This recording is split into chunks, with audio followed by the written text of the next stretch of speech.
family members. The spirit of revolution is killed at the door. Before we get past the doormat, the revolutionary just been assassinated. We looking for the person who killed Malcolm X and Fred Hampton. We still looking for who killed Che Guevara. The real question is who's killing you. You better want to make it, because at least they live to expound and manifest their revolutionary potential. But we've been killed before we even brought it out sometimes. We were revolutionary at core, but we couldn't get out of the door. We couldn't get out of the house as a revolutionary. So the real battle is within. It's a battle that must be seen. That when we think about revolutionary, we're thinking about corporations and organizing as this corporate group of comrades and soldiers, to line up. But we missed the minuscule, most significant social interactions and relationships that make revolution possible.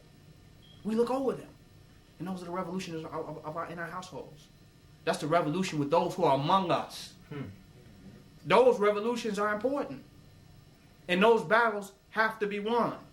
And some of those battles must be retreated from till we build the strength. Because when you see a battle is there and you don't have the strength to win it, then you must retreat from that battle temporarily to strategize, to build power, energy, force, and resources. And get among like-minded people to mastermind. And when you do that, then you can go back into those battles more powerfully, more strongly. Do you see the point I'm making? Because the battle was real. And the battle was not out there going on the street corners. The battle was not going to the National Guard, going to Washington, D.C. The battle is right there at the door, right there in the house. Those are the real battles. We cannot transform the planet until we can transform our communities. It sounds beautiful. We're going to change the world and wake black people up but make them conscious. But if we can't do that right in our own communities, right in our own households, how realistic of a conversation is that? So we need to begin to look at what the real battle is and see what the real battles are. Khalid Muhammad, peace and blessings be upon him, one of our great warriors, when he died of what they considered to be a brain aneurysm. But he was at the house when this brain aneurysm happened. And there was a woman there with him who claimed to be his wife. And when this man is throwing up, looking like he's about to die, literally, she goes and get a pillow and he lays out on the floor. According to the report, in vomit. Literally, she leaves him there. And as much as he's left there in this disabilitated state, then it begins to grow, the problem.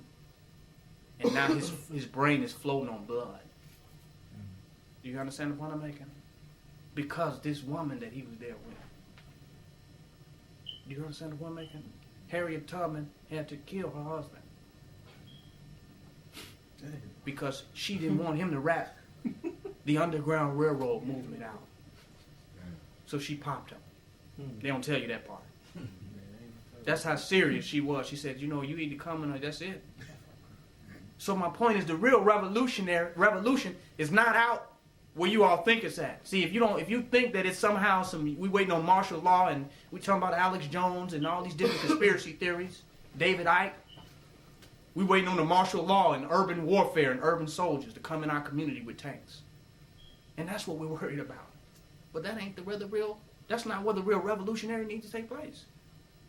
When Selassie fought in Ethiopia, the first thing he had to do is convince the people at other provinces and districts within Ethiopia to help the army, to use their resources. Do you see the point I'm making? To help the army against Italy, to help get rid of the Italian invasion, he needed to get the people together and pool their resources. Them people didn't want to help. Not in their own land. So he had a war with his own people to even get them to bring their resources together to fight the real enemy. Do y'all see the point I'm making? Now, we love our people. And we love our people so much that we don't want to really put too much emphasis on the real war that actually exists. Because we don't want to be over-zealous and over-aggressive and angry and hostile towards our own. At the same time, we must realize that it is simply there. The unseen hand of white supremacist institution has a grasp on our people. And it's them who is determining how big or how small this can become. They think that the issues that they have against us are personal issues. I don't like you because of this, and I don't like you because you do that. And I don't like you because you did that. And I'm mad at you because you did that. All these sound like personal issues. But it's not what you did. It's what you're going to become. It's where you're headed that's most important. So they couldn't like you for what you did in the past. If they like you, they must also dislike you for what you're going to become. Because what you did in the past is over with. You hit upon making the little issues and that's all over with. You're a new person according to time, the calendar. They can look at the calendar and see this is a different time, but they still harbor the animosities and the negativities. Not because they're mad off these little personal problems and these little issues and I don't like you because this and the other. That's not what they're upset at you. They're upset at you because you are revolutionary. You hear the point that I'm making? I'm about to bring it down. I'm about to keep it real. They're upset because of what you're becoming and where you're headed and where you're moving towards and what you're moving from and what you're moving against naturally. Your whole being in existence is attacking the fabric of the institutional framework of society. Not just this conversation, not these DVDs. What we are doing. What we are doing. If we study the Prophet Muhammad, peace and blessings be upon him, and we see when in Saudi Arabia, when he went against the Quraysh, which was a rich tribe in Saudi Arabia, he went against them to establish Islam. They had several gods, and that was the traditional way of the family. And he went against them and turned them from having many gods to only having one god. But he had to go against the traditional framework of that society. He had to revolt against the mindset that was there. He had to go against uncles.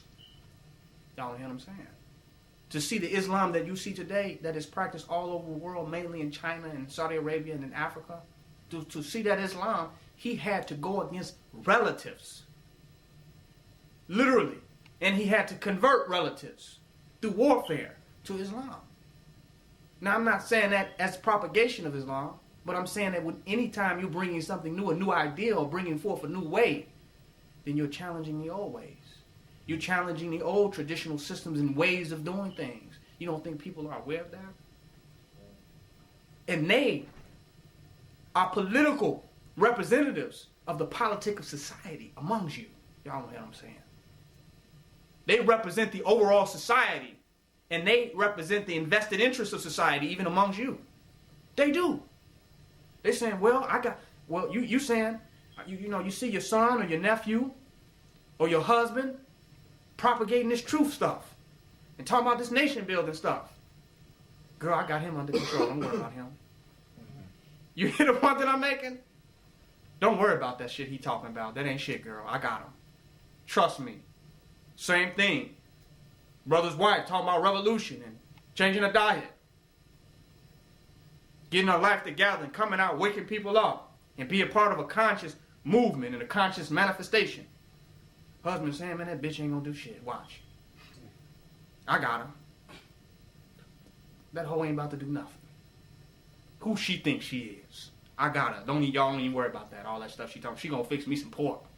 Do y'all hear the point that I'm making? I'm eating pork tonight. Do you understand the point I'm making? And when I get 2 or 3 pounds of weed, she gonna smoke with me. Don't even worry about it. Done. Do y'all hear the point that I'm making? This is serious. But we think the revolution is outside somewhere. Against the police, the FBI, and that's all a distraction. The real revolution is changing the fabric of our relationships among one another. If them relationships don't change, cannot change, and are not changing, there is no revolution. Y'all hear the point I'm making? How is it going to happen all the way out there, but it's still the same dynamic distress, the same rejection and fear, the same acceptance of white supremacy, the same support for the white supremacist institutions within our household, within our relationships with our people? How is it going to change out there if it can't change in here? It's not realistic.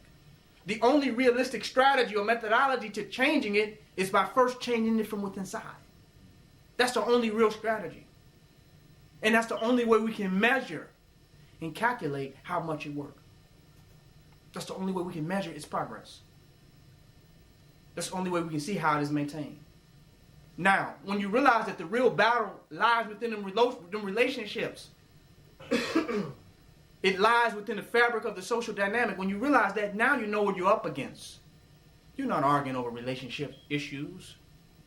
You're arguing over social economic issues that have been set up by society, that are constructs of society to keep Europeans in power. Sound deep for some people. We're not arguing.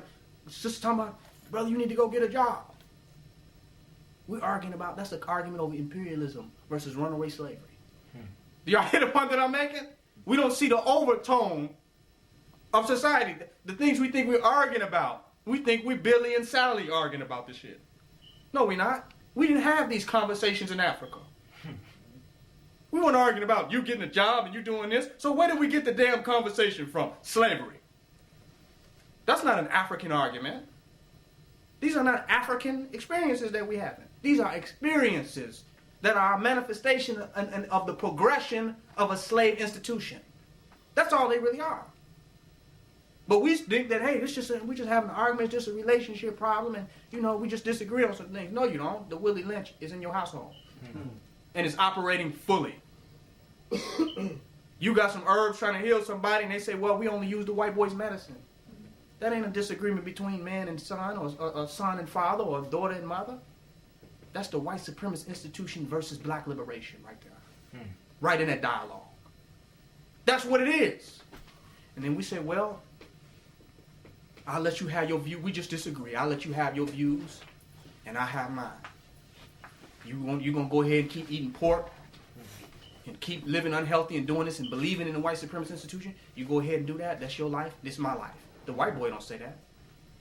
He said, you're going to do what I say in this white supremacist institution if you're going to survive and live. That's his conversation. But we come among each other and say, well, wait a minute. If you don't agree, I guess we agree to disagree. Where's the force? Where's the compulsion or the compulsive? How are we compelling people to nation building? The best thing that we can do is realize that the challenge is there. And if it seems like an insurmountable challenge, we should retreat from it only to build strength to know that we're going to have to topple that over.